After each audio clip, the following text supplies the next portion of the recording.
Privilege, privilege, hak istimewa adalah kata yang sering banget muncul di media sosial.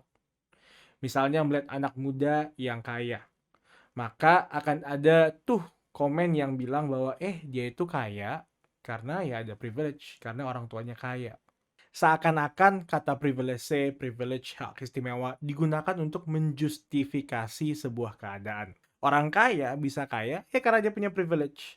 Orang tidak bisa menjadi kaya karena dia tidak punya privilege.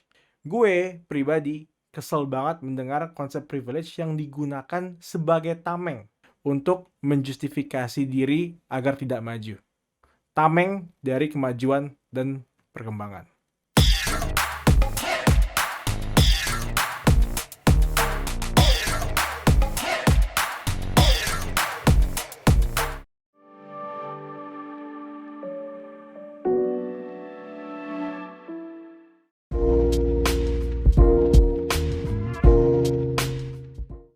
Privilege adalah hak istimewa. Misalnya, seorang anak yang terlahir di keluarga kaya. Di keluarga tersebut, sang anak menerima pendidikan terbaik, makanan bergizi, dan bisa memiliki modal untuk mengeksplor hobinya. Di penghujung nanti, setelah selesai kuliah, maka sang anak akan diberikan perusahaan, langsung menjadi direktur utama. Kisah anak tersebut jauh berbeda dengan orang-orang pada umumnya. Umumnya, seseorang harus memulai karirnya dengan status menjadi anak magang. Setelah anak magang menjadi staff. Setelah itu naik menjadi manajer, hingga setelah bertahun-tahun akhirnya pun menjadi direktur utama. Kalau kita pikir secara sederhana, tentunya kehidupan sang anak kaya itu jauh lebih enak. Dia punya pendidikan yang terbaik, jenjang karir yang sangat cepat, koneksi lingkungan yang bagus. Tapi sebenarnya nih teman-teman, sang anak dari orang kaya tersebut memiliki bebannya sendiri.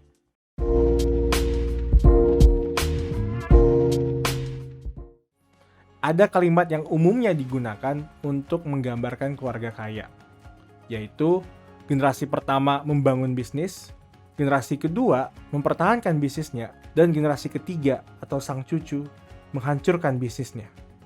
Sebutan itu juga ada di Amerika, yaitu shared slaves to shared slaves in 3 generation, atau bisnis keluarga akan hancur saat sang cucu menjadi pemimpin perusahaan.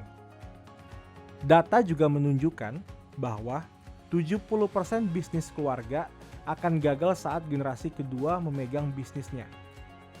Bahkan, dari 10 bisnis keluarga, hanya satu yang akan bertahan sampai kepemimpinan generasi ketiga atau sang cucu. Jadi, tidak serta-merta karena lahir di keluarga kaya, seseorang akan kaya seumur hidupnya. Tidak. Generasi penerus pun tetap harus belajar sehingga dapat bertahan hidup.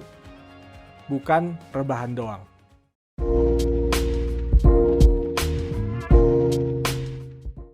Di sini, gue hanya mencoba untuk membuka perspektif baru terhadap konsep privilege. Karena terlalu banyak konsep di luar sana, komentar orang di luar sana, yang menjelaskan konsep privilege seolah-olah hal itu memastikan keberhasilan seseorang. Tidak, sama sekali tidak. Memiliki hak istimewa ataupun tidak, seseorang hanya akan naik dengan bekerja keras. Seseorang pun hanya akan dapat mempertahankan kesuksesannya bila terus bekerja.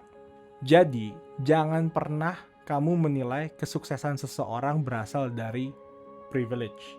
Privilege memang membuat seseorang lebih cepat ke atas, tapi ujung-ujungnya yang memastikan kita bisa ke atas dan bertahan di posisi di atas adalah kerja keras.